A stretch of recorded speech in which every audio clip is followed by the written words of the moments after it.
Nous sommes au mercredi 4 septembre de l'année 2024, fidèles amis internautes de Dabarou TV. Merci de prendre le rendez-vous du décryptage de l'actualité tel que vu, traité et publié par nos confrères de la presse écrite ce matin et la une du quotidien Maison. Pour démarrer, doute sur la légalité de l'arrestation d'un prévenu. Richard Boni Ourou du mouvement libéral demande la libération de Steve Amoussou à travers la signature d'un nouvel accord de coopération. La Chine et le Bénin se donnent la main pour un partenariat prospère, peut-on lire à la page 2. Pereret, un bébé de 2 jours abandonné dans la brousse, écrit le quotidien Maison ce matin.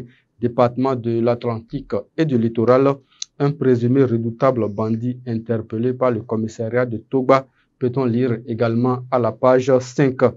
Sénégal, après le rejet de la loi portant révision de la Constitution, Bassirou Diomaye Faye réaffirme son engagement pour l'expression des positions politiques. On passe au quotidien Le Paraquois ce matin. Coopération sino-béninoise vers un Bénin leader de l'intégration régionale en Afrique de l'Ouest. Football, la Liga, le Real Madrid à la traîne derrière un FC Barcelone en pleine forme, peut-on lire dans les colonnes du journal Le Paraquois ce matin. Le grand regard, affaire Steve Amoussou.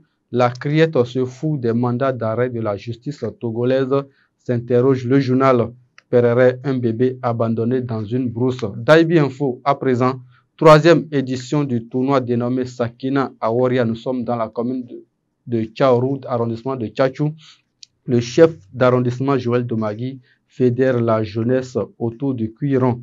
Rentrée scolaire 2024-2025, les chefs d'établissement, les surveillants généraux et adjoints sont déjà nommés, nous informe le journal de Jérémy Olomoshi. Info Matin, procès des ravisseurs de Steve Amoussou, les détails du rap, révélé France en nomination d'un premier ministre à Matignon, la fumée blanche peine à sortir de l'Élysée. Le Paraclet ce matin, malversation financière, mauvaise gestion dans les structures publiques.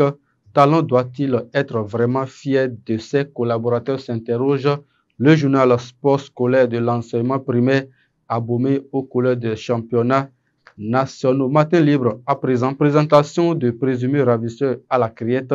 Boni Richard demande la libération de Steve Amoussou.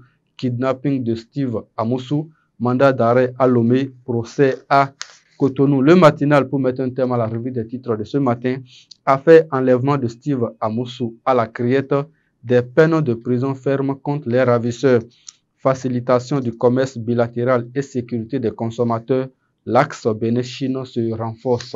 Et c'est sur cette information que nous mettons un terme à la revue des titres de ce matin. Merci à toutes les équipes de réalisation. À très bientôt.